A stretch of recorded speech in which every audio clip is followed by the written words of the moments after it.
Selamat datang di webinar Jago TikTok Go September series kita ini di part 2. Webinar ini diselenggarakan oleh Haluan Digital Network dari Jago Academy dan Haluan Digital Agency yang dimana untuk membantu para kreator ini bisa menguasai strategi YouTube di TikTok. Halo Kak Fitria, selamat siang Kak. Halo juga Kak Kresida, selamat siang, selamat siang. Jadi sesuai sama judulnya, minggu kali ini tuh kita bakal belajar gimana sih caranya bikin konten yang ringan dan juga hasilnya tuh maksimal. Jadi biar teman-teman itu makin tahu lagi gimana caranya untuk konten di TikTok Go dan juga tahu juga strategi optimasi akun di TikTok Go ya tentunya ya. Sekarang kita bakal belajar gimana sebenarnya apa sih sebetulnya itu dari konten TikTok Go. Jadi secara singkat konten TikTok Go ini ciri-cirinya tuh ada 3 teman-teman.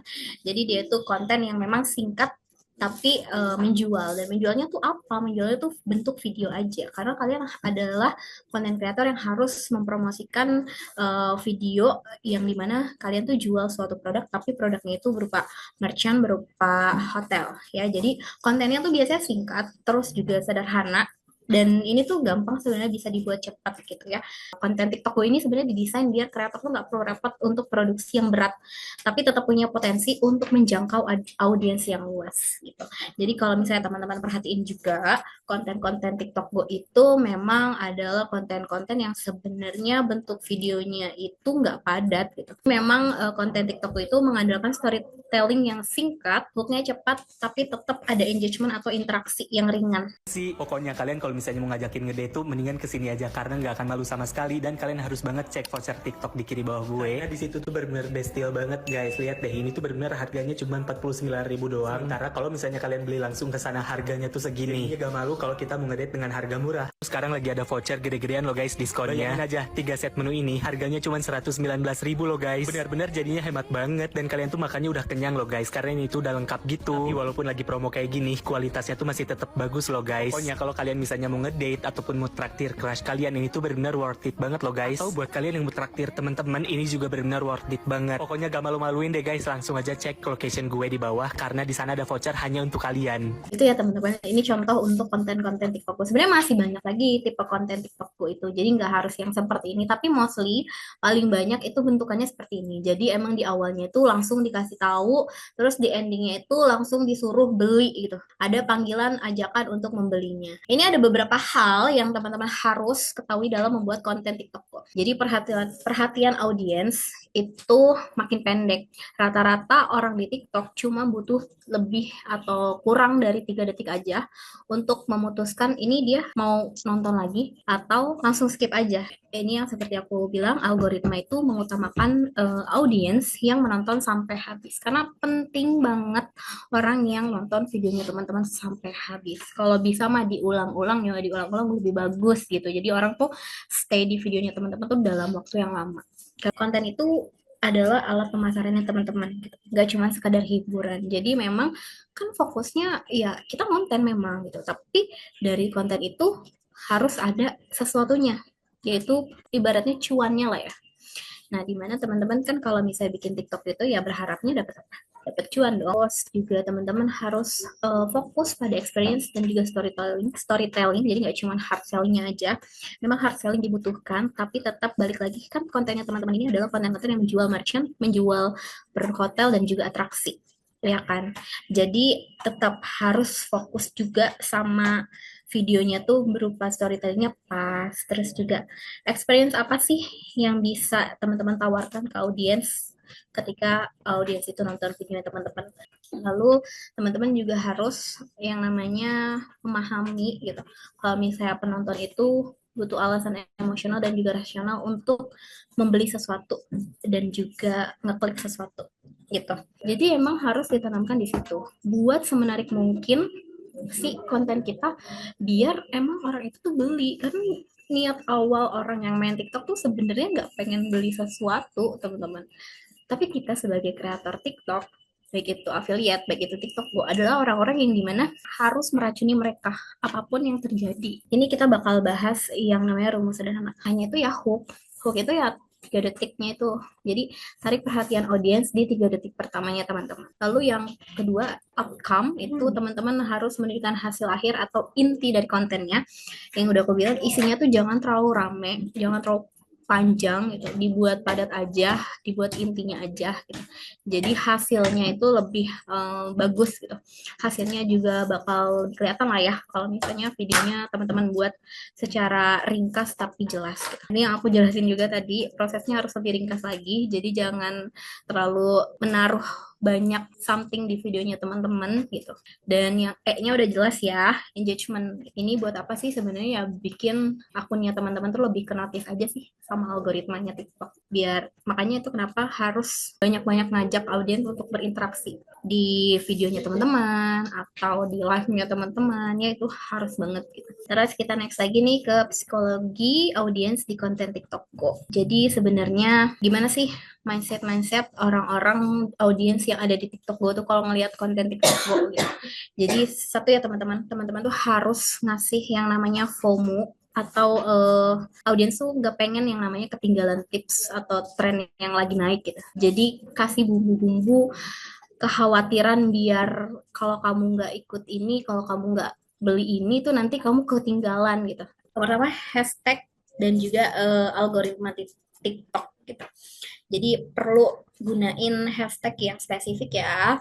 Jangan terlalu banyak hashtag gitu. Tapi tetap yang penting hashtagnya sesuai sama videonya teman-teman.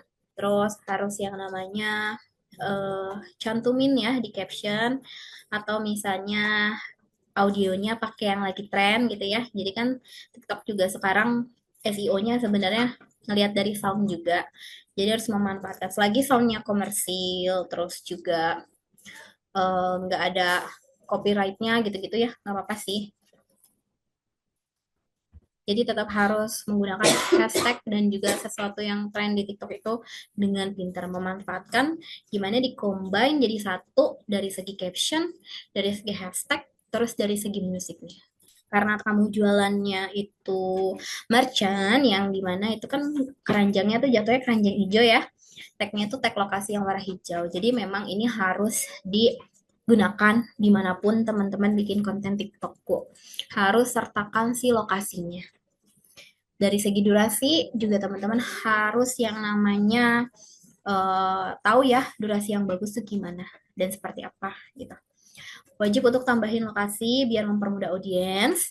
Pastiin juga teman-teman menambah lokasi merchant yang strategis dan melakukan dengan video yang cukup untuk menjelaskan tapi tetap singkat. Beberapa format konten yang bisa menjual ya. Misalnya kalau di TikTok Go before after atau 3 alasan kenapa kamu harus coba hotel ini atau hidden gem tempat ini gitu ya. Terus value-nya dari si produk tersebut tuh apa gitu. Ini harus dikasih tahu gitu. Kasih tips hematnya di mana, promonya apa, terus rekomendasi yang wajib dicobanya tuh apa. Di situ harus dikasih tahu juga gitu. Nah, ini adalah ajakan membeli atau ya mungkin kita kenalnya CTA ya, ajakan membeli. Jadi nggak cuman bilang klik aja link, apa coba yang diklik kalau misalnya kamu nggak ngejelasin apa yang harus diklik dan ada apa sih ketika kita ngeklik itu. Gunain bahasa yang memang orang-orang akan penasaran, orang-orang akan tertarik. Misalnya nih, contohnya kalau misalnya kamu booking dengan promo, langsung cek di sini. Atau cobain hotel ini karena di TikTok lagi ada promonya, coba cek lokasi aku. Gitu. Atau misalnya biar nggak nyesel, biar nggak antri lama, ya klik aja beli di sini di TikTok, kan itu bisa. Nah ini analisis dan optimasi ulang itu juga harus teman-teman sering banget lakuin. Cek lewat TikTok studionya teman-teman ya, teman-teman pasti udah tahu ya, udah sering lihat ya di TikTok studionya tuh pasti kelihatan dari segi videonya tuh bagus nggak sih sebenarnya kenaikannya gimana gitu. Jadi aku mau ngajak lagi ke teman-teman untuk yuk kita mulai konten apapun di TikTok biar teman-teman tahu, biar teman-teman ngerasain gimana rasanya ngupload di TikTok. Terus kalau misalnya hasilnya bagus, syukur-syukur gitu. Kalau ada yang kurang, kira-kira apa ya yang salah dari videoku gitu. Di try di kalau bahasa kita dicoba, terus di errornya di mana, terus dianalisis aja gitu. Pokoknya dilihat kenapa ya kok ini nggak bekerja dengan baik nih tipe konten kayak gini di akun aku gitu. Tapi di orang-orang bagus kok. Coba cek lagi, analisis lagi apa yang salah. Ataukah mungkin hook-nya yang salah gitu. Atau misalnya isinya terlalu banyak. Atau misalnya nggak ada ajakan untuk membelinya gitu. Nggak ada FOMO urgency-nya yang benar-benar bikin orang tertarik gitu ya. Itu kan bisa terjadi aja sebenarnya. Jadi apapun bentuk kontennya dimulai dulu aja. Selanjutnya ada sesi Q&A. Mungkin untuk teman-teman yang ada di sini bisa banget kalau yang mau nanya ini bisa langsung raise hand atau tanya di kolom komentar. Mungkin kita buka 3 penanya dulu yang raise hand ya. Oke, di sini udah ada Kak Heri nih yang raise hand. Ini kan saya mau nanya terkait masalah penguploadan TikTok Go. Nah, kalau saya itu waktu itu pernah ngupload TikTok Go Hotel, Kak. Nah, itu ada keterangan community guidance violation gitu. Nah, itu kenapa ya, Kak? Ya, Itu kena pelanggaran. Nah, kalau boleh tahu, kakaknya ada penyebutan sesuatu kah di video tersebut? Jadi karena community guidelines mereka, kakaknya terdeteksi ada sesuatu mungkin salah penyebutan harga atau misalnya salah penyebutan hotel itu perlu dicek lagi violationnya kenapa ya coba di kakak dicek dulu atau misalnya sekarang nih bahkan ada peraturan baru nih teman-teman di TikTok kok jangan mengupload video yang sama atau footage yang sama tapi dalam jangka panjang itu juga nggak boleh karena nanti sama kedeteksinya juga bakal yang namanya kedeteksi pelanggaran violation ya jadi harus di make sure dulu nih kontennya teman-teman itu memang suatu konten yang belum teman-teman upload itu aku coba tanya ke Kak Heri itu ada tulisan detailnya nggak violationnya itu kenapa? waktu itu kan aku juga pernah kasih screenshot ke salah satu PIC ku yang di Hadiago. Katanya ada hasilnya itu emang ada kata-kata kalimat emang yang pelanggaran. Tapi kalau menurut aku di situnya aku belum tahu ya pelanggaran itu di mana gitu kalimat-kalimatnya. Terus untuk kayak video kayak gitu berarti kalau misalkan kita footage-nya sama tapi kita VO-nya itu beda itu apakah masih bisa diupload gitu Kak? Lagi footage-nya yang nggak sama-sama banget sih Kak, sebenarnya bisa ya. Tetap harus ada pembedanya. Yang pasti dikit aja sih yang samanya, tapi yang bedanya ini harus lebih banyak. Jangan sampai yang samanya ini sama gitu, bener-bener yang plek-ketiplek editannya sama, kayak cut to cut videonya tuh sama, tapi cuman beda di voice overnya aja. Nah itu nggak boleh. Tapi dari segi voice over udah beda, hooknya beda, isinya tuh kalau ada footage yang sama ya nggak apa-apa, tapi jangan terlalu sama banget semua footage isinya. Terus dari call to action dan juga ajakannya juga jangan sampai sama gitu sih kali. Untuk mengidekan aja biar nggak terlalu sama ya. Karena kan emang bikin footage kayak gini aku paham sih susah ya footage-nya yang kalau biar konsisten pasti harus datang ke tempatnya lagi, harus syuting lagi, harus foto lagi. Nah, itu pasti kan memakan waktu. Jadi memang dimaksimalin aja ketika teman-teman datang ke suatu tempatnya, coba ambil footage yang sedikit berbeda biar bisa digunakan lagi di next videonya. Dan itu perlu dicek lagi kemarin violationnya kenapa harganya perubahan harga atau penyebutan harganya itu perlu dicek udah sesuai atau belumnya. Tapi kalau misalnya kamu ngerasa di video kamu sebenarnya aku nggak melakukan hal itu kok, coba dibanding aja gitu ke TikToknya. Kak Fitria, apakah itu karena salah satu hak cipta musik atau gimana Kak? Kayak soundnya mungkin atau backsoundnya mungkin? Soundnya juga sebenarnya harusnya sih di violationnya itu ketulis ya karena apanya gitu. Tapi kalau misalnya emang nggak ketulis biasanya itu cuma peringatan aja jatuhnya belum dikasih yang poin gitu itu peringatan aja biar kamu lebih hati-hati aja untuk uploadnya gitu sound juga bisa tapi biasanya kalau sound komersil itu ya musiknya aja yang dimatiin jadi videonya tuh nggak ada suaranya gitu tapi dia nggak dapat poin yang gimana-gimana sih kalau untuk sound ya. Oke, terima kasih Kak Fitria jawabannya. Sama-sama Kak Heri. Oke, mungkin di sini langsung ada dari Kak Sekar nih. Karena saya kan dari pertama tahu tentang TikTok Go. Nah, itu kalau TikTok Go itu kategorinya hanya food vlogger doang atau food vlogger atau travel vlogger doang atau bisa buat semuanya. Dan saya kan belum tahu cara bikin TikTok Go. Soalnya akun saya kan masih TikTok biasa ya, tapi sudah affiliate. Nah, itu cara mengaktifkan TikTok Go-nya itu bagaimana, Kak? Oke, ini langsung aku jawab aja kali ya. Kalau kakaknya baru dan belum tahu tentang TikTok Go, apakah TikTok Go itu fokusnya sama food travel aja? Memang si TikTok ini cuma menjual atraksi, merchant makanan dan juga hotel.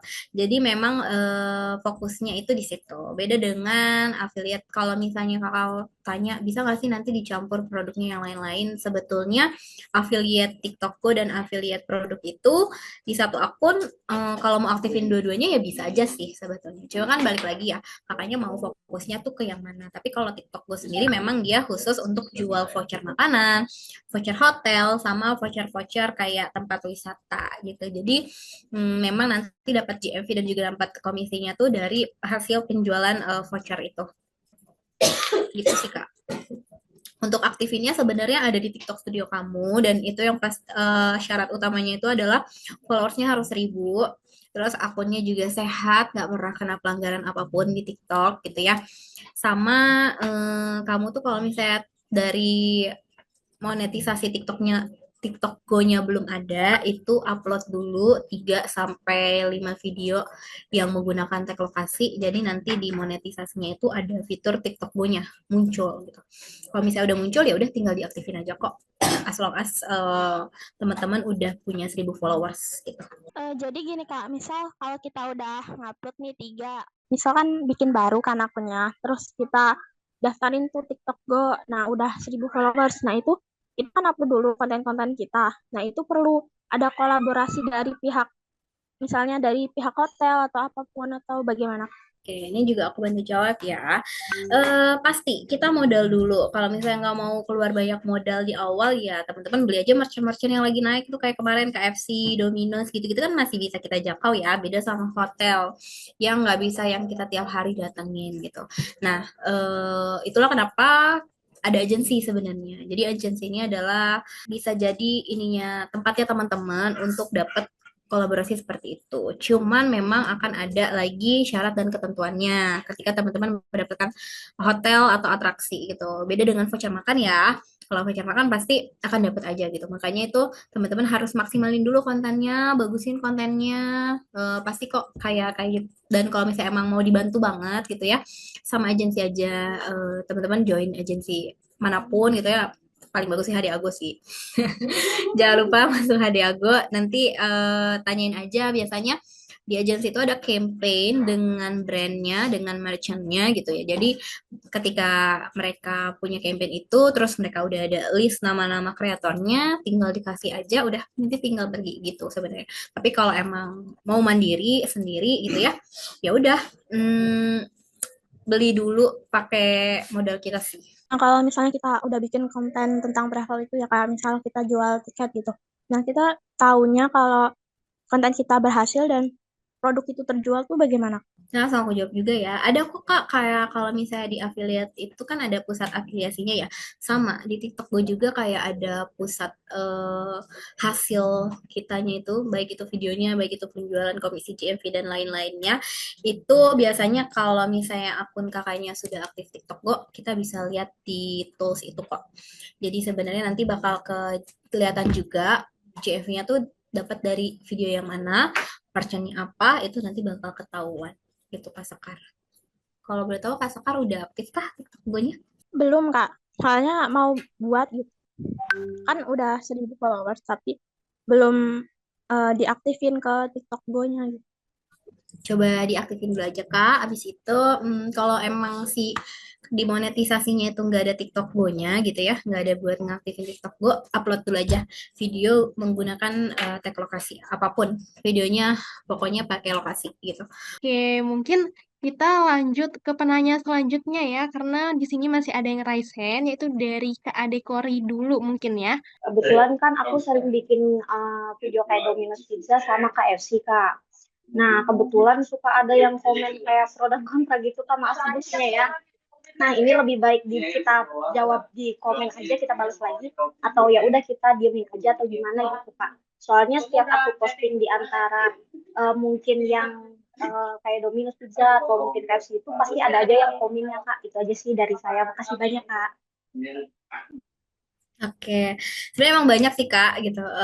Aku juga sering kok ngeliatin komen-komen orang seperti itu. Kalau menurut aku didiemin aja komen kayak gitu. Karena memang sih jadinya kamu banyak yang komen gitu, tapi buat naikin engagement kamu juga. Tapi kalau komennya nggak relate dan nggak relevan sama produknya, sebenarnya ya diabaikan aja sih Kak. Oke Kak, kalau misalkan ada komen yang lain terus misalkan kayak dia nanya tentang kayak Kak gimana sih cara tag lokasinya, aku balas lagi dengan video kayak gitu nggak apa-apa kan ya Kak? Gak apa-apa banget dong. Itu kan nanti kamu bisa bikin ngejual lagi kan. Bisa nambahin tag lokasi lagi kan. Nah, siapa tahu dari situ videonya makin naik, video makin naik gitu. Karena interaksinya makin banyak gitu. Oke Kak, makasih banyak. Sama-sama. Terima kasih ya sebelumnya kepada Kak Fitria ya yang udah ngejawab pertanyaan-pertanyaan dari teman-teman yang keren ini nih pertanyaannya. Dan pastinya jawaban Kak Fitria juga sangat membuka wawasan banget ya bagi kita. Semoga insight yang kita dapat hari ini bisa langsung teman-teman praktikkan nih di akun TikToknya masing-masing. Oke, nggak terasa ya kita sudah sampai di penghujung acara hari ini. Terima kasih banyak kami ucapkan kepada seluruh peserta yang sudah hadir mengikuti dari awal hingga akhir. Dan tentunya kepada narasumber keren kita hari ini ya, Kak Fitria, yang udah berbagi ilmunya nih tentang TikTok Go. Untuk di akhir sesi ini kita bisa ambil foto dulu kali ya.